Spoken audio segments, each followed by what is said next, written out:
Almolonga était un village très pauvre. Cette communauté vivait dans la pauvreté et dans la dépendance de l'alcool.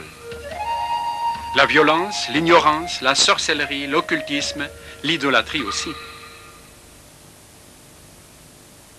Dans quelques kilomètres, nous entrerons dans la ville d'Almolonga. On compte environ 200 000 habitants dans cette ville. La plupart ont décidé d'une manière consciente de stopper l'adoration des esprits des ancêtres. C'est pourquoi Almolonga est aujourd'hui l'une des villes les plus propres, les plus prospères dans tout le Guatemala. C'est aussi une ville remplie d'églises.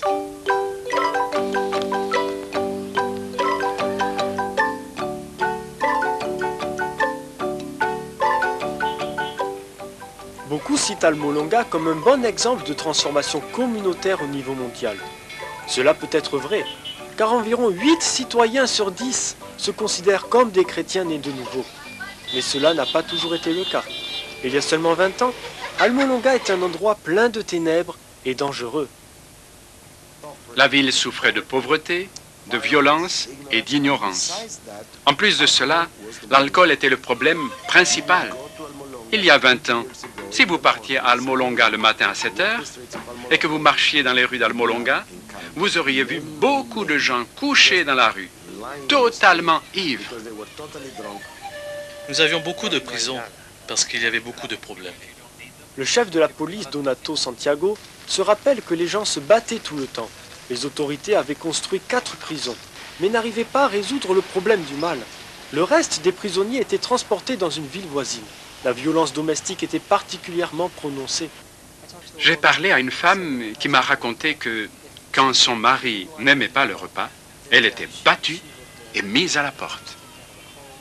Le pasteur Mariano Riscaay, un des principaux leaders dans le bouleversement spirituel d'Almolonga, a des souvenirs semblables.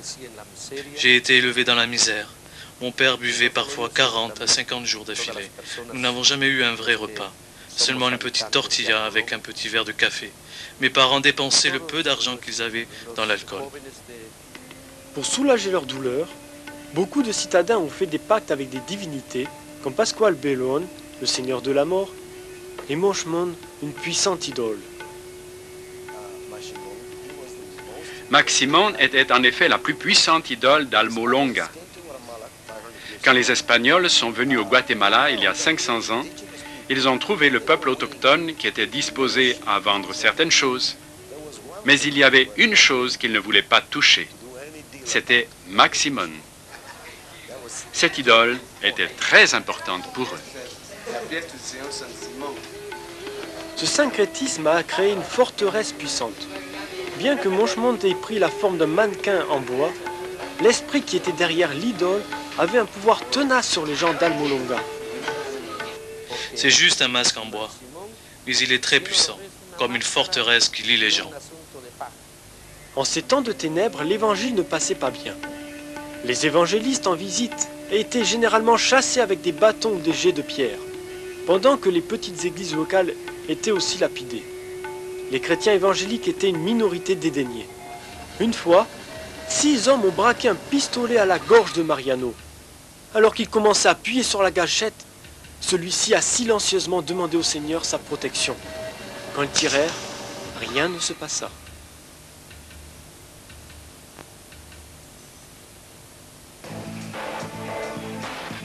Délivré de la mort, le pasteur Riscaay appela son petit groupe à la prière.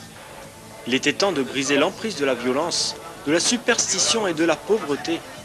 Lorsque les médiateurs ont élevé leur requête vers le ciel, ils furent remplis d'une foi surnaturelle. Nous avons dit au Seigneur que ce n'est pas possible que nous soyons si insignifiants, alors que la parole dit que nous sommes la tête et non la queue. Nous avons continué à jeûner 3 ou 4 jours par semaine. Et chaque samedi, nous avions une veillée de prière. Et je pense que c'est ce qui a ouvert la porte. Des gens ont commencé à être délivrés, des hommes ont commencé à être sauvés et à aller à l'église. C'était une fantastique bénédiction. Je l'appelle réveil. Les églises ont commencé à croître suite à beaucoup de signes et de prodiges et aussi suite à beaucoup de délivrances de possessions démoniaques. Is it true today that when people pray, and the skies will break. Kings and queens will shake.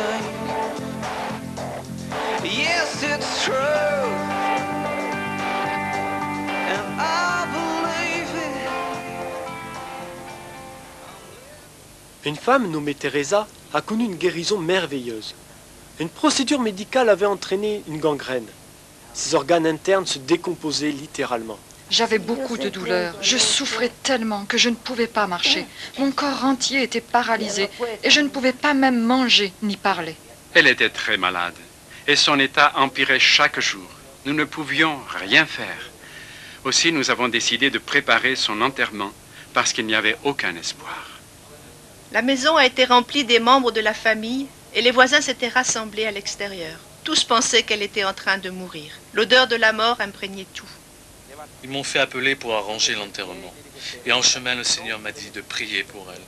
Alors je suis allé jusqu'à son lit et j'ai dit, « Au nom de Jésus-Christ, lève-toi. » Et elle s'est levée immédiatement, sans maladie dans le corps. J'ai senti une chaleur. J'ai vu au-dessus de moi une lumière éclatante. J'ai ouvert les yeux et j'ai vu le pasteur. Je me réjouis dans le Seigneur pour ma guérison et je rends grâce à Dieu pour ma vie. Après avoir vu le miracle, ma mère et tous mes frères et sœurs se sont convertis. Avec de tels témoignages, des centaines de personnes ont commencé à donner leur vie au Christ. Quand les gens ont vu que l'Évangile avait commencé à changer les vies, ils s'y sont intéressés.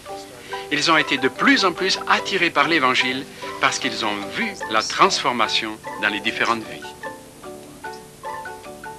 Maintenant, il y a plus de 2 douzaines d'églises évangéliques dans Almolonga, une ville de 19 000 habitants seulement. L'église El Calvario de Mariano Riscaille a 1200 places assises et presque toujours remplies. Mais la présence du Saint-Esprit ne se mesure pas seulement à la croissance d'églises. Une promenade dans la zone commerciale d'Almolonga montre l'impact de la transformation du réveil social. Les rues et les bâtiments sont baptisés de noms de lieux bibliques. Si les étrangers trouvent cette expression publique de la foi extraordinaire, Mariano la trouve normale. Comment pouvez-vous dire que vous aimez Dieu si vous ne le montrez pas? Paul n'a-t-il pas dit, je n'ai pas honte de l'Évangile? Auparavant, Almolonga était parsemé de bars ou de choses semblables, 36 au total. Maintenant, il n'y en a que 3. Comme la boisson s'est arrêtée, la violence aussi a cessé. Depuis 20 ans, le nombre de crimes dans la ville a beaucoup diminué. En 1994, la dernière des 4 prisons d'Almolonga a été fermée. Le bâtiment transformé s'appelle maintenant le Hall d'honneur. Pour le chef de police Santiago, ce sont de bons moments. Maintenant, vous n'avez donc aucune prison en ville? C'est vrai, nous n'en avons pas. Parce que vous n'en avez pas besoin? Non, mais parce que plus personne n'a de problème.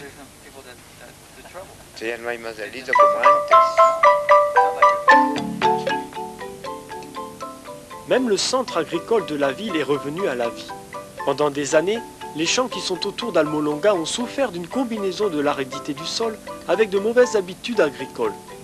Mais quand les gens se sont tournés vers Dieu, ils ont vu une transformation remarquable de leurs terres. Almolonga est devenue une vallée fertile. La terre est si fertile qu'elle produit les meilleurs légumes. Les habitants ont jusqu'à 3 récoltes par an. Ils vendent leurs légumes au Guatemala, au sud du Mexique et aussi au Salvador. Avant le réveil spirituel, les producteurs exportaient 4 chargements de camions par mois. Maintenant, ils quittent la ville 40 fois par semaine. Le lieu est surnommé le potager de l'Amérique et la production d'Almolonga relève des proportions bibliques. Vous devez les voir pour croire. Les betteraves pèsent 2 kilos. Une carotte est de cette taille. C'est simplement incroyable. Elles sont plus grosses que mon bras.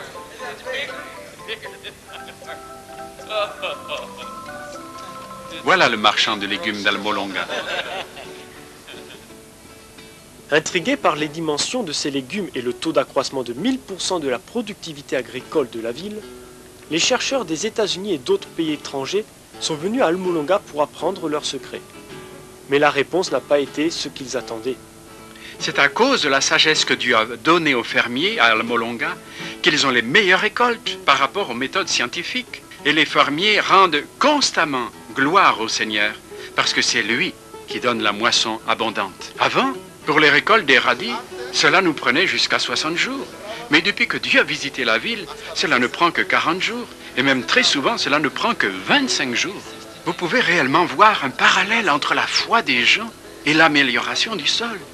Quand les gens ont commencé à croire en Jésus-Christ comme Seigneur et Sauveur, les légumes ont commencé à croître. Une fois que les gens ont été libérés, ils ont commencé à travailler. Quand ils se sont mis au travail, cela a rapporté. Ils ont mieux cultivé la terre et celle-ci a commencé à produire davantage.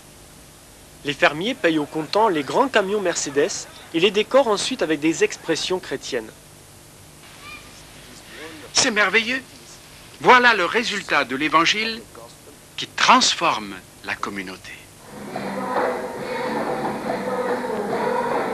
L'idolâtrie et la superstition se sont enfuis, laissant derrière eux un peuple consacré à l'adoration fervente et au travail honnête.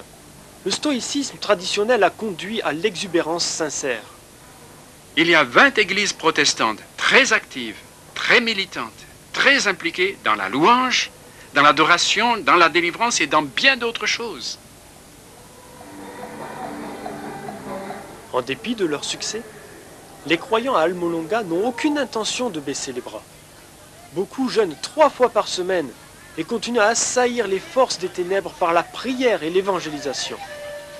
Quand les villes voisines célèbrent le jour des morts, les gens d'Almolonga vont en masse adorer le Dieu vivant.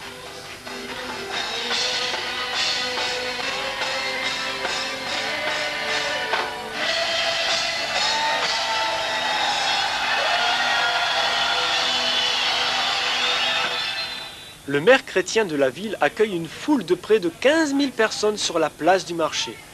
Ils se sont rassemblés pour prier pour une expansion continue de l'Évangile dans leur vallée et partout dans le monde. Le prix que nous avons payé pour cela, c'est la sainteté et la consécration. La prière et le jeûne nous donnent des victoires sur les principautés. Ce n'était pas une préparation théologique. Nous nous sommes simplement jetés au Seigneur. Je pense que dans beaucoup de cas, quand nous parlons de la transformation de la communauté, nous sommes en lutte avec l'incrédulité. Est-ce que notre Dieu et l'Évangile sont suffisamment puissants pour vraiment avoir de l'impact sur notre communauté? Almolonga nous enseigne que oui, vous aviez une communauté adonnée à l'idolâtrie, à la sorcellerie, à l'alcool, des familles déchirées, et maintenant, voici une communauté transformée. C'est une bonne illustration qui nous montre que ce que Dieu peut faire là-bas, il peut le faire aussi dans ma communauté. Dieu nous a élevés et nous devons tirer profit de cette occasion. Nous sommes une génération que Dieu va utiliser dans la transformation, non seulement dans notre communauté, mais du monde entier. C'est un beau spectacle qu'il faut aller voir, celui de l'effet de l'Évangile, parce que vous pouvez réellement le voir. Et c'est ce que nous voulons pour nos communautés, pour nos villes et pour nos nations.